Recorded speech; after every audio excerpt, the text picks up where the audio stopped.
maybe about a dozen Bruins fans here. The majority of the fans here were Vancouver fans. They have since gone home.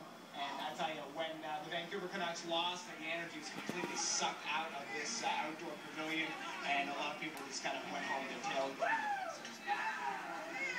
All right, CB24's Devin Sultan, Deacon Toronto. Devin, thanks so much for the local perspective. Let's take you back to Vancouver right now. We're looking, again, at shots from this CTV helicopter right now as rioting is happening in Vancouver. It looks like officials are on scene trying to put out some fires that were set, some vehicle fires that had been set. Again, just about 20 minutes ago, the Boston Bruins won the Stanley Cup, and this started almost immediately after. So far, it looks like mostly vehicle fires that we're seeing.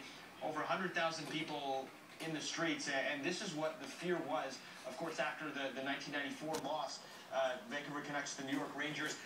In terms of comparing it to that, what we saw back in 1994, 17 years ago, about 150 arrests in a matter of hours after the game. Another 200 people were injured, and there was a lot of looting, windows smashed, bricks thrown, really a lot of damage to downtown stores. But officials had said that they weren't as worried about that this year. There's been some differences to how they're going to handle this.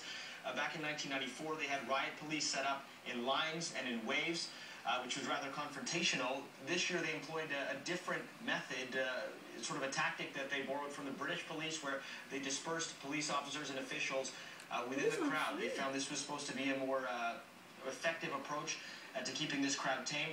Other measures that were put into place, a lot of downtown businesses shut down at around noon today in anticipation of this game, which started at 5 p.m. local time in Vancouver. That would be Pacific time. Also, liquor stores closed were ordered to be closed at 4 p.m.